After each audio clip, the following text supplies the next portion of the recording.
बहुत समय पहले की बात है। नीरगढ़ नाम के राज्य में एक राजा था, वीरकेतु।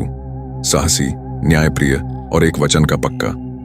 वो हर अमावस्या की रात एक मुर्दा शरीर को कंधे पर उठाकर श्मशान ले जाता था।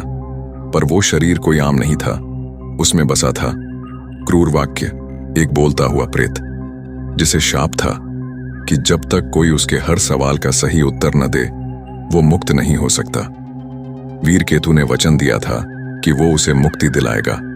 हर रात वो कहानी सुनता, सवाल सुनता और जवाब देता। पर आज की कहानी कुछ अलग थी। कहानी शुरू होती है।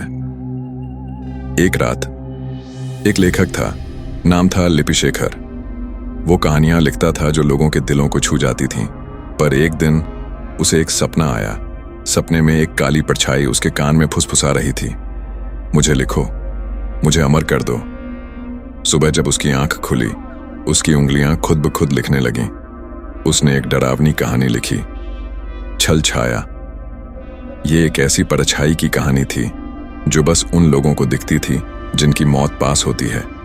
लोगों ने सोचा बस एक काल्पनिक कहानी है, पर जिन्होंने वो कहानी पढ़ी उन्हें नींद में डरावने सपने आने लगे। घर में चीजें खुद ब खुद हिलने लगीं और फिर मौतें शुरू हो गईं।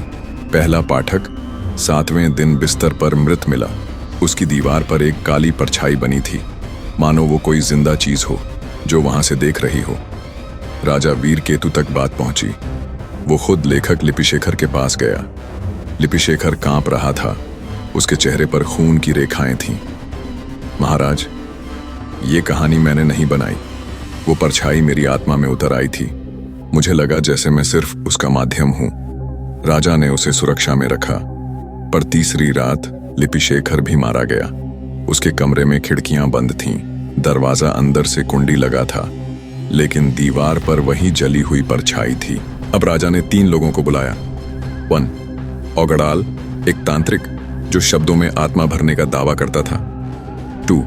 चरित्रण, लिपिशेखर का शिष्य जो उसका काम चुराना चाहता था। 3.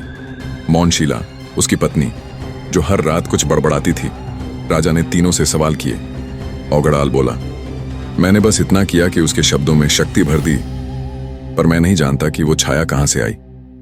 चरित्रण बोला, मैंने लिपिशेखर से जलन की थी, पर मैं उसे मार नहीं सकता था। मौनशीला चुप रही। उसकी आंखें सुनी थीं, पर उसकी चुप्पी किसी चीख से ज्यादा डरावनी थी।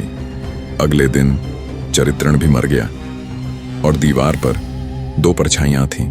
अब क्रूर वाक्य ने वीरकेतु से पूछा, राजा, अब बोलो, ये छल छाया कौन है? क्या ये वाकई कोई आत्मा है या किसी ने ये डर खुद बनाया?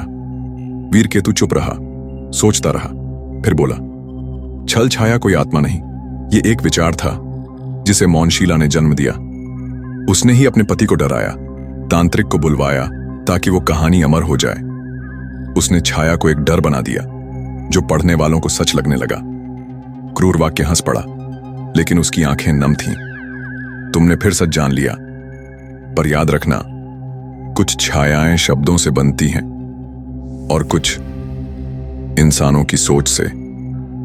वीरकेतु ने जैसे ही उत्तर दिया, वो मुर्दा शरीर जलने लगा और एक आवाज आई, कथा खत्म नहीं हुई, बस अगली रात तक सो गई है। अंत। अगर आपको हमारी वीडियो अच्छी लगी तो सब्सक्राइब करें और शेयर करें। धन्यवाद।